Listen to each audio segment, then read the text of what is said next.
Assalamualaikum warahmatullahi wabarakatuh. Selamat pagi pemirsa, jumpa lagi dengan saya Siti Rufiar Muar sebagai host pada acara Talkshow pada pagi hari ini. Dan tema kita pada pagi hari ini ialah Lembaga Dakwah Kampus dan Perkembangan Dakwah di Institut Agama Islam Negeri Ambon. Baik, telah hadir tengah-tengah kita kedua saudara pemateri kita, yaitu Abang Muhammad Alwan Al-Qadri sebagai Ketua Umum Lembaga Dakwah Kampus yang baru saja terpilih, dan saudari kita Salsabila Asafa yang baru saja terpilih sebagai Ketua Keputrian Lembaga Dakwah Kampus Institut Agama Islam Negeri Ambon. Nah, di sini sudah ada beberapa pertanyaan yang nanti kita berbincang bersama-sama. Tapi sebelum saya masuk ke pertanyaannya, saya boleh tanya, apakah ketua sebelum menjabat sebagai ketua lembaga dakwah kampus sudah pernah sebagai ketua di komunitas lain selain LDK? Baik, bismillahirrahmanirrahim. Assalamualaikum warahmatullahi wabarakatuh. Waalaikumsalam warahmatullahi wabarakatuh. Alhamdulillahirrahmanirrahim. Allahumma salli wa sallim ala sayyidina Muhammad wa ala ali sayyidina Muhammad. Karena langsung saja, sebelumnya terima kasih Caca. Saya pernah menjadi sekretaris LDF. Kemudian saya juga menjadi ketua LIKO. Nah, di sini adalah program-program ini yang dibuat dari LDK untuk mengajak untuk teman-teman mahasiswa untuk lebih baik dan lebih baik. Karena dalam program itu kami selalu ngaji, kemudian dipraktikkan untuk sholat dengan baik dan jaga sopan santun, itu yang diajarkan. Terima kasih. Oke, baik. Selanjutnya, bagaimana Ketua Keputrian sebelumnya sudah pernah menjabat sebagai ketua di komunitas lain atau tidak ya, Pak? Mengenai pertanyaan ini, mungkin itu lebih ke kiprah organisasi kita sebelum menjadi ketua keputrian sekarang ya. Jadi mungkin saya sendiri pengalaman organisasi sebenarnya masih belum jauh atau masih belum banyak. Tapi kemarin itu sempat menjabat sebagai ketua kerohanian di himpunan manajemen di HMJ atau Himapro, manajemen bisnis syariah.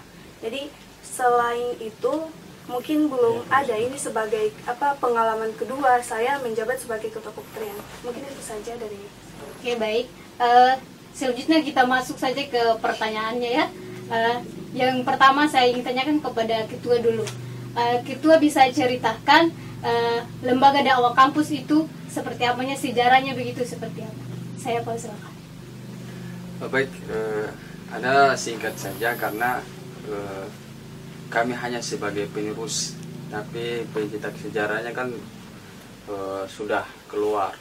Jadi sejarah LDK Al-Iza in Ambon itu didirikan pada tanggal 10 Oktober tahun 2003. Nah, kami di sini hanya sebagai penerus yang sudah diamanatkan atau sudah bagaimana sudah sama-sama mereka berjuang, maka saya sebagai ketua hanya meneruskan.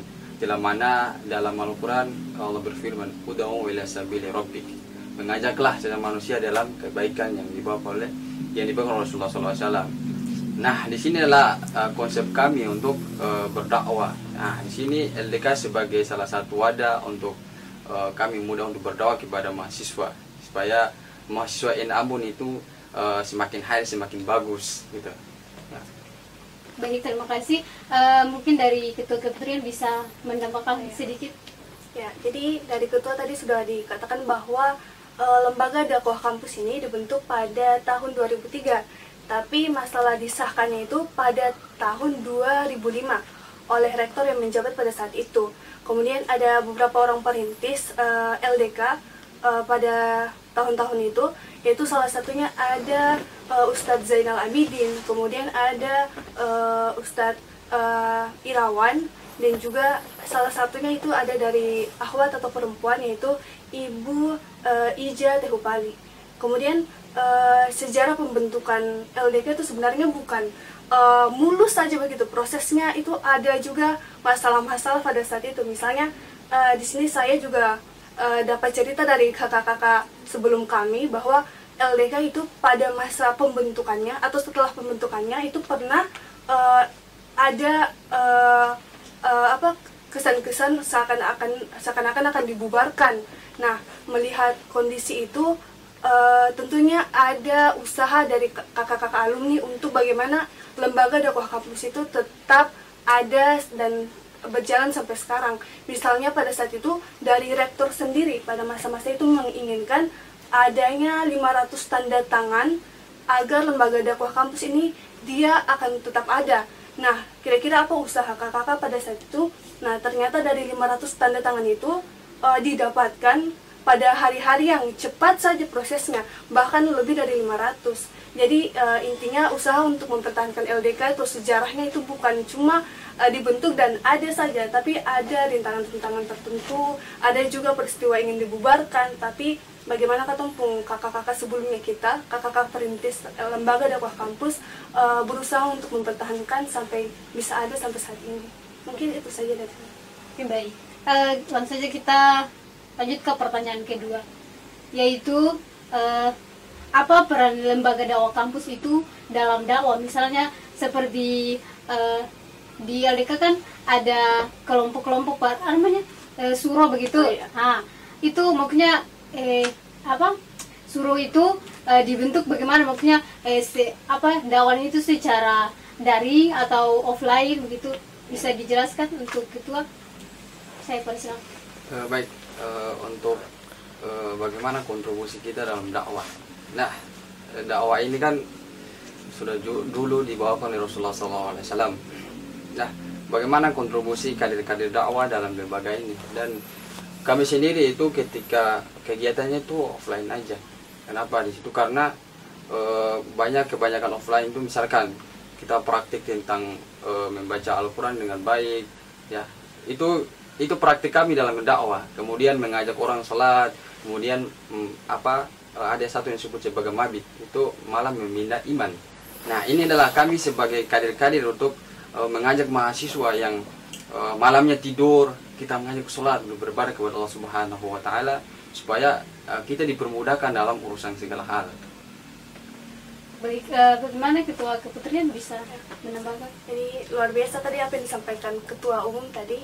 Jadi sekedar lebih informasi lagi bahwa tadi kakak sebutkan syuro ya, padahal itu halakoh, yang benar tuh halakoh atau liko. Nah, itu merupakan kajian khusus yang diadakan untuk kader-kader dakwah kampus nanti, atau kami sebagai pengurus lembaga dakwah kampus.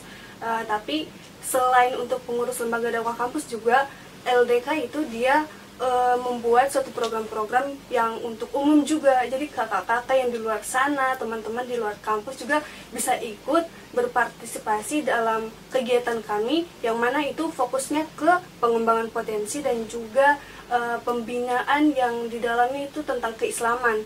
Misalnya dari kami ya, saya selaku keputrian itu ada program-program keakhwatan yang misalnya itu seperti kajian rutin akhwat. Nah, itu pesertanya bukan cuma dari lembaga dakwah kampus saja, bukan, tapi itu berlaku juga untuk umum. Cuma dalam prakteknya mungkin pada tahun-tahun sebelumnya itu kurang adanya informasi yang luas begitu. Makanya itu menjadi PR sendiri, menjadi tugas kami sendiri di kepengurusan berikutnya untuk saat informasi tentang kegiatan tersebut lebih disiarkan lagi waktu dan tempatnya. Jadi sehingga teman-teman di luar sana juga tahu bahwa lembaga dakwah kampus ini ada kegiatan-kegiatan yang mengarah kepada kajian-kajian rutin tentang keislaman dan lain-lain.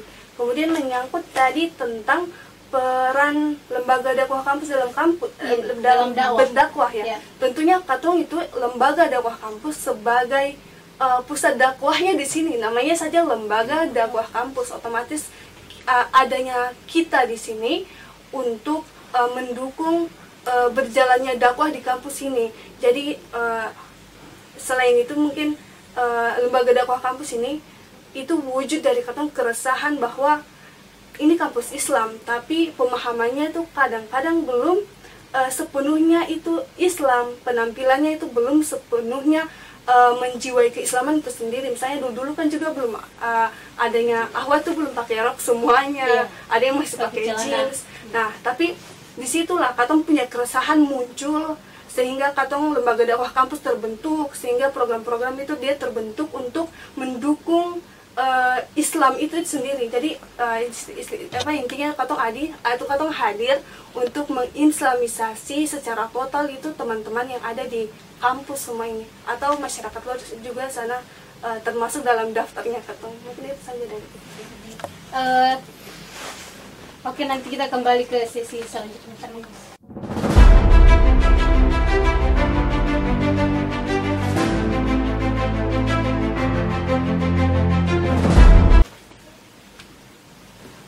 Baik pemirsa, kembali lagi dengan saya Siti Rufia Rumuar, masih dengan acara yang sama dan narasumber yang sama.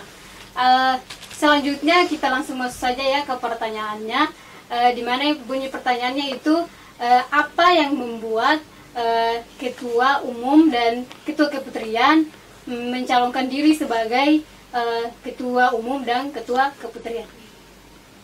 Oke, saya persilakan kepada ketua untuk menjawab. Baik, terima kasih.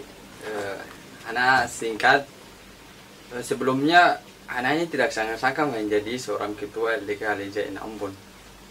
Dan amanat yang pertama ketika diberikan kepada saya ini pertama kali sejarah yang memang diberikan kepada saya. Nah, kalau kita gali ke zaman-zaman dulu itu, ketika Allah berfirman dalam Qurannya, amanat ini ketika diberikan kepada gunung, laut, itu mereka menolak. Sedangkan diberikan kepada manusia itu mereka langsung ambil. Nah, tapi dilihat dari sisi lain, amanat ini sangat berat. Menjadi seorang ketua itu bukan hal yang mudah. Bukan menjadi hal yang kita pikir segampang itu. Tapi itu hal yang sangat luar biasa, amanah yang berat. Tapi menurut ana ketika itu dalam keadaan fastabiqul khairat, maka ana insyaallah siap. Karena kita semua ini adalah tujuan kita diciptakan untuk melaksanakan atau beribadah kepada Allah Subhanahu wa taala dengan cara berbagi kebaikan. Nah, di sini anak ini ketika dipilih menjadi ketua LDK Al-Hijain Ambon, itu anak rasa sedih. Kenapa? Loh, ini luar biasa teman-teman saya yang luar biasa punya keahlian situ, tapi mereka tidak dipilih. Anak yang dipilih. Nah, di situ ketika zaman dulu para Umar bin Khattab berpidato bahwa saya bukan orang yang terbaik, Abu Bakar yang terbaik. Nah, tapi ketika sudah ketentuan kehendaki Allah Subhanahu wa taala, ketika Allah berfirman kun fayakun, maka jadilah. Ketika Allah menghendaki misalkan saya menjadi ketua LDK, insyaallah. Nah, di sini yang ana sampaikan saja. Terima kasih untuk teman-teman sekalian yang memilih saya. Mari sama-sama kita bergabung untuk melaksanakan stafet dakwah yang dibawa oleh Rasulullah SAW. Yang dimana dakwah ini sudah diperjuangkan Rasulullah SAW ketika di Mekah. Bahkan Rasulullah SAW pernah dilempari dari kotoran dan lain sebagainya ketika beliau berdakwah. Nah, kita sebagai generasi penerus atau khalifah yang dimana dalam difirmankan dalam Quran surah Al-Baqarah ayat 30, wa idz qala rabbuka lil malaikati inni ja'ilun fil ardi khalifah. Nah, kita semua adalah pemimpin. Bahkan pemimpin untuk diri kita sendiri, bahkan seorang pemimpin, bahkan seorang mahasiswa itu adalah pemimpin. Bagaimana belajar dan lain sebagainya. Nah, itu yang saya sampaikan. Terima kasih. Oke, selanjutnya bagaimana ketua keputrian? Ya, baik. Jadi tadi saya dengarnya itu mencalonkan diri. Sedangkan kenyataannya katong itu dicalonkan. Jadi katong diajarkan dalam lembaga dakwah kampus ini bukan untuk mencari-cari tempat, posisi, ataupun katong bekerja keras untuk mendapatkan itu. Karena katong masing-masing sadar bahwa katong punya kondisi pada saat itu banyak orang-orang yang jauh memang lebih kompeten, lebih luar biasa, lebih berpotensi untuk dia dapat membuat LDK ini ke depan lebih baik. Cuma saat keputusan amanah itu jatuh pada katong, ya katong harus terima konsekuensi itu. Karena prinsipnya begini, katong sing mencari-cari aman jabatan, tapi saat diberi jabatan katong boleh lari. Itu yang katong prinsip dari kader-kader LDK. Selain itu mungkin perasaan saya saat terpilih itu, kalau tadi Ketum bilang sedih, itu kalau menurut saya itu kayak beban moral sendiri bagi saya. Karena saat saya menjadi seorang pemimpin, itu artinya ada kata-kata yang harus diubah, ada perilaku, gestur tubuh yang harus saya ubah. Karena orang-orang lain atau katong punya jundia, apa istilahnya, katong punya anggota-anggota atau tentara yang mengikuti katong sebagai seorang pemimpin, itu bukan cuma lihat katong cuma dari apa yang katong katakan saja, tapi dong juga bakal melihat apa yang katong lakukan, katong punya gerak-gerik dalam menghadapi sesuatu. Itu katong contoh, makanya kita merasa itu beban moral untuk beta. Tapi di sisi lain itu pembelajaran bagi beta bagaimana bisa belajar untuk memimpin, belajar untuk dapat memposisikan diri sebagai ketua nanti. Jadi mungkin itu saja rasanya. Baik, jawabannya sangat-sangat bagus ya untuk ketua umum dan ketua keputrian. Kita lanjut ke pertanyaan selanjutnya, yaitu apa sih rencana ketua umum dan ketua keputrian untuk LDK ke depannya lebih baik lagi dari sebelumnya? Oke, saya persilakan mungkin dari ketua keputrian yang jawab duluan, atau ketua umum yang jawab duluan. Saya persilakan. Ini mungkin ketua duluan. Oke, saya mendahului ketua ya. Jadi mungkin apa rencana saya untuk lebih khusus ke keputrian ya, itu kedepannya mau bagaimana, mau perbedaannya apa sih sama kepengurusan yang sebelumnya maksudnya. Jadi kalau misalnya saya melihat pada lembaga dakwah kampus, khususnya pada keputrian ini, saya mengharapkan atau saya menginginkan itu bahwa akhwat-akhwat ini lebih berkompeten untuk dakwah di bidang muslimah itu sendiri. Jadi katong bagaimana katong bisa mengoptimalisasikan katong punya kemampuan sebagai akhwat, walaupun memang pada dasarnya ada batas-batas tertentu yang membedakan katong akhwat dengan ikhwan. Nah, itu yang ingin saya pertama, itu mengoptimalisasikan dakwah muslimah. Nah, selain itu dari pandangan saya itu masalah syiar muslimah. Itu dalam masa kini itu kan katong harus sesuaikan dengan keadaan sekarang. Katong harus adaptif. Jadi mungkin katong punya syiar ini yang saya harapkan pada kepengurusan saya, itu dia lebih mengikuti perkembangan zaman. Jadi intinya dia relevan sesuai dengan konteks zaman, cara-caranya kah, kemudian konten yang dibawa kah, atau program-programnya. Begitu saja dari keputrian. Oke, selanjutnya bagaimana ketua? Saya persilakan. Baik, bagaimana program LDK ke depan? Nah, LDK ini kan punya visi misi, yaitu menegakkan agama Islam di muka bumi. Ya. Nah, di sini bukan hanya kami sebagai LDK, tapi kita semua yang ada di sini, manusia, dan mari sama-sama kita menegakkan agama Allah di muka bumi ini. Karena agama yang paling diri adalah agama Islam. Inna dina indallahil Islam. Nah, bagaimana program LDK ke depan? Mari sama-sama kita memperbaiki apa yang telah berlalu. Dalam hadis juga, sebaik generasi, yaitu ketika generasi ini ke generasi depan itu harus lebih bagus. Nah, kita sebagai mahasiswa, kita harus semakin hari semakin berubah. Nah, di sini sesuai dengan konteks kita punya institut ini kan, yang pertama dia negeri Islam, institut agama Islam.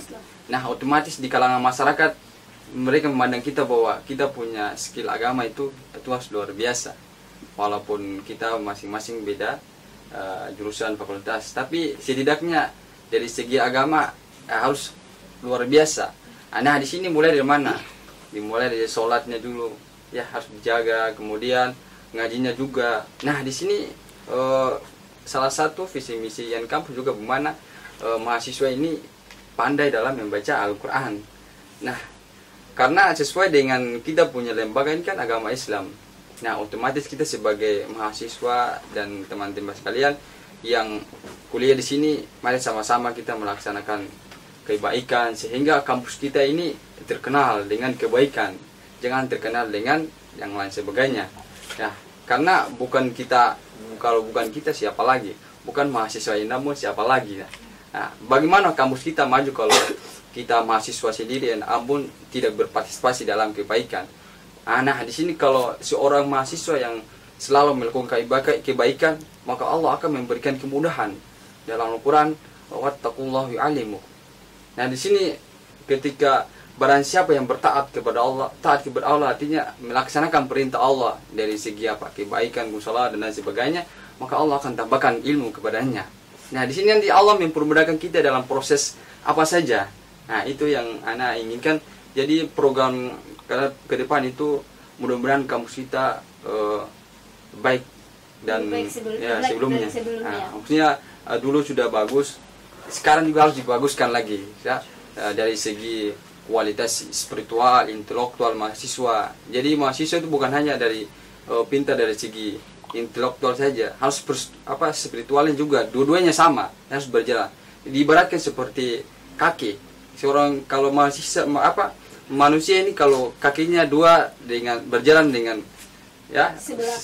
sebelah berarti dia kayak seimbang. Tapi kalau berjalan dengan dua kaki yang sempurna maka dengan baik itu. Itu dari filosofinya gitu.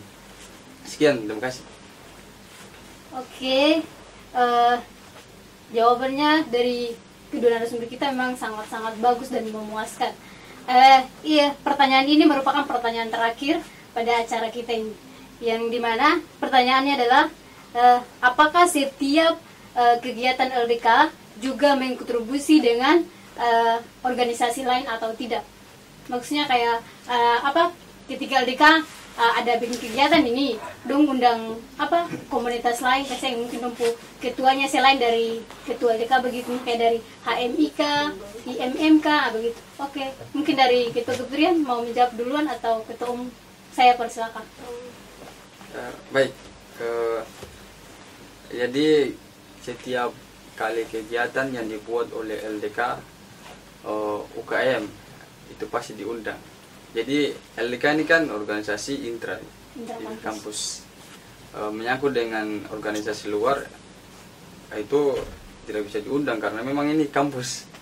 Nah, di sini ketika rekrutmen, misalkan kalau kegiatan rekrutmen atau kegiatan lain sebagainya, kami undang untuk misalkan UKK di sini UKM yang ada dalam kampus, misalkan Al-Mulk itu kita undang ketua-ketuanya, dan kalau yang mewakili boleh. Tapi misalkan kalau kegiatan misalkan pembinaan menyangkut dengan anggota LDK itu kami tidak bisa mengundang karena memang itu pembinaan khusus untuk kader-kader LDK saja. Tapi kalau misalkan kalau kegiatan milad itu kita undang dari UKK dan datang untuk menghadiri kegiatan itu.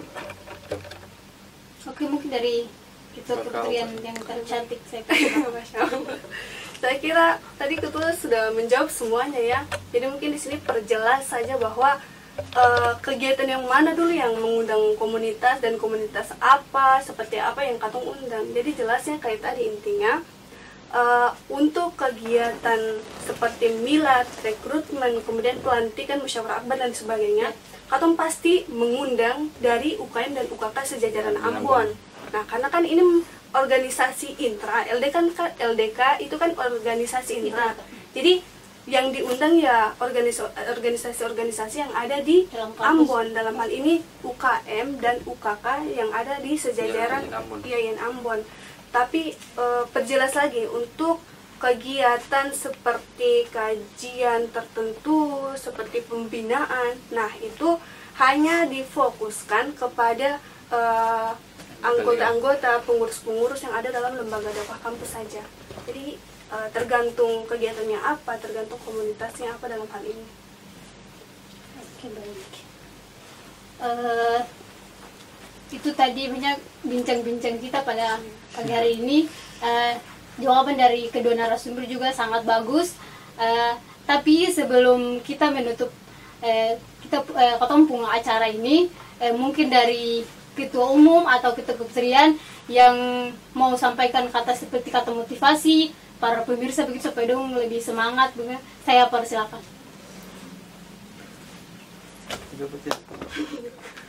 Oke, nanti ketua umum saja yang tutup. Jadi begini, mungkin ada pesan yang ingin kita sampaikan ke teman-teman semua di luar sana, kepada katong yang ada di sini semua, bahwa peran dakwah ini bukan cuma untuk anak-anak lembaga dakwah kampus saja, karena dakwah ini dia luas. Dakwah ini kerja yang butuh pengorbanan luar biasa, bukan hanya dari katong saja, tapi dari semua orang yang ada yang menyatakan dirinya sebagai Islam. Itu dia wajib untuk berdakwah.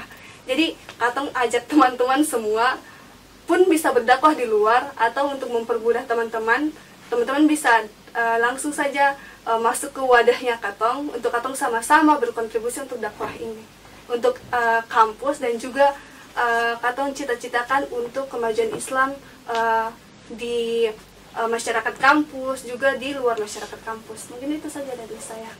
Itu dari Ketua mau sampaikan kata motivasi begitu. Yang lain? Cukup, sudah disampaikan baik. Ana sedikit saja untuk menyampaikan sedikit pesan dari saya. Marilah sama-sama berbuat kebaikan, dan kebaikan itu bukan mengenal dari kami sebagai pengurus LDK lalu tugasnya kami untuk menyalurkan kebaikan, tapi kewajiban yang disampaikan itu kita semua untuk berdakwah. Nah, dakwah itu bagaimana? Tidak perlu kita naik di atas. Misalkan kita menyampaikan ini referensinya, harus mengajak saja lah.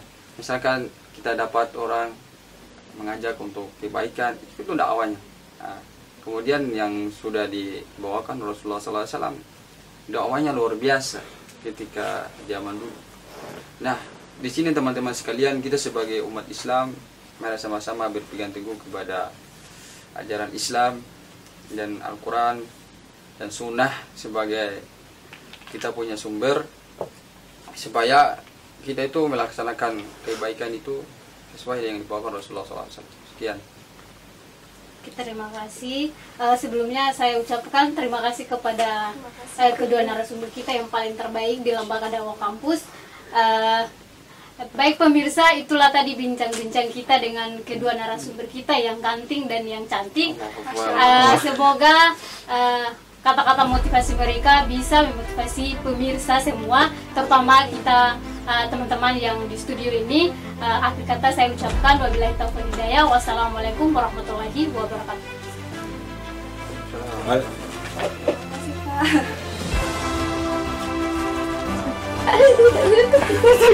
Pak.